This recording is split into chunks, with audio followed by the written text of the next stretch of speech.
Elsagate.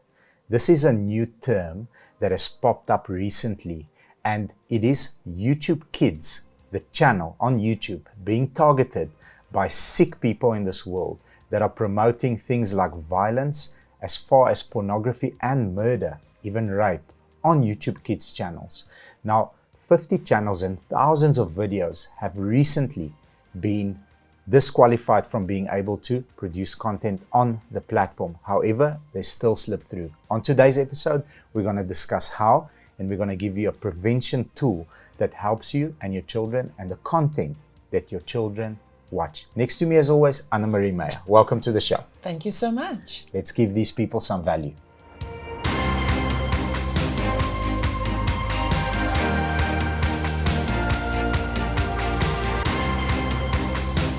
So what are these kids actually exposed to today? If you look at the games that they play, games like Counter-Strike, it is absolutely gruesome.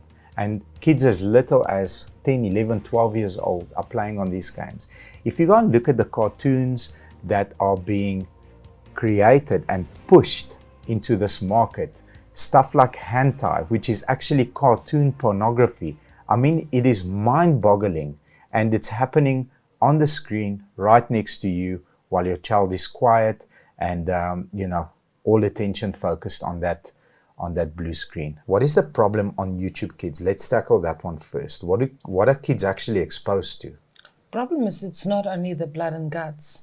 There's mean people, there's cruel people out there, and they create the content where you see pornography, total sexual explicit things, the blood, the murder, the violence. It's all there, and it normally starts off quite easily. Like in a normal Spiderman. A normal Spiderman, Mickey Mouse, with the normal kind of music that they used to, connecting to that character.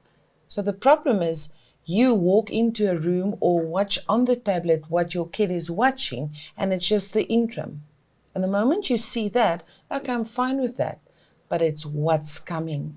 So they sneak it in very sneaky ways. The challenge is, I think it's a two-part challenge. So you are expecting the regulatory authorities that are YouTube to make sure that it's age appropriate. But is PG-13 appropriate for all 13-year-olds? Because you're a mom. You're a phenomenal mom. No, is PG-13 appropriate for every 13? That used to be a problem ever since I can remember. Yeah. Because a 13 and a 16 and an 18, sometimes you think that 13 is not suitable. And even if you go down into the 10, it's not suitable. So you as a parent need to decide what's suitable for you and your children or your child. Absolutely. And watch it.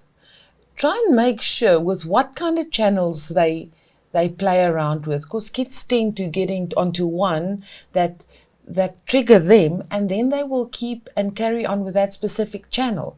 So just go through it and rather download. The younger, just download first and watch it. That would be my advice. So I agree with you, and I think it's a two-part solution. So firstly, download the content rather than allowing kids to go on YouTube Kids and a free-for-all is occurring. Because remember, as we're creating this content for YouTube, you are probably watching this content either on YouTube or a version on another platform, but we create content to upload to YouTube. So they have algorithms and they have keywords and listening tools to pick up something, and then obviously it will go to a person to watch it and block it. But many of those things slip through. So rather, presenting the solution, part one is download for the younger children, download the content, watch it yourself, and then save it on a file or save it on some sort of a device, and then allow the kids to then scroll through those episodes which you have seen and deem fit and appropriate for that age group. Especially your younger kids. Yes. As from 13, you need to have a bit of an honesty and a trust relationship with your child. So by then, everything is stabilized. Yeah. But that very first group where parents tend to, and most of us, I did it, and I know a lot of people. So the moment we get busy and you just need your child to sit down for a couple of seconds, we take the tablet and say, just quickly. So rather get a game where you know there's no adverts popping up, than putting them in front of a tablet or a screen watching YouTube videos, especially if you don't have time to check them. Yes, yes. So how you combat that is rather have a folder of pre-screened content, and then you know they can do 2, 3, 4 episodes, but on pre-screened content that you're happy with. I want to touch on the 13, 16, 17-year-olds.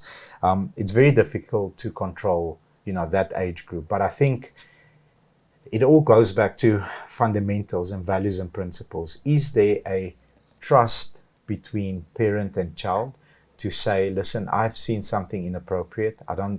It makes me uncomfortable, and have that relationship and say, okay, let's block this and let's report it so that it can get removed. So hopefully a child that doesn't have that openness with their parents, goes down a rabbit hole. Yeah, man, it's absolutely disturbing, but it does exist. So yeah, keep your hand on the pulse and make sure that you go through the content before your kids take a look at it. And there's many apps that you can download to stop your child from going into inappropriate information and even blocking screen time. Thank you very much for sharing your time with us. If you have an opinion or feel strongly about the subject, please leave us a comment and do like our channel. And please subscribe to our channel and ring the bell. Thank you very much. Take care and goodbye. Bye-bye.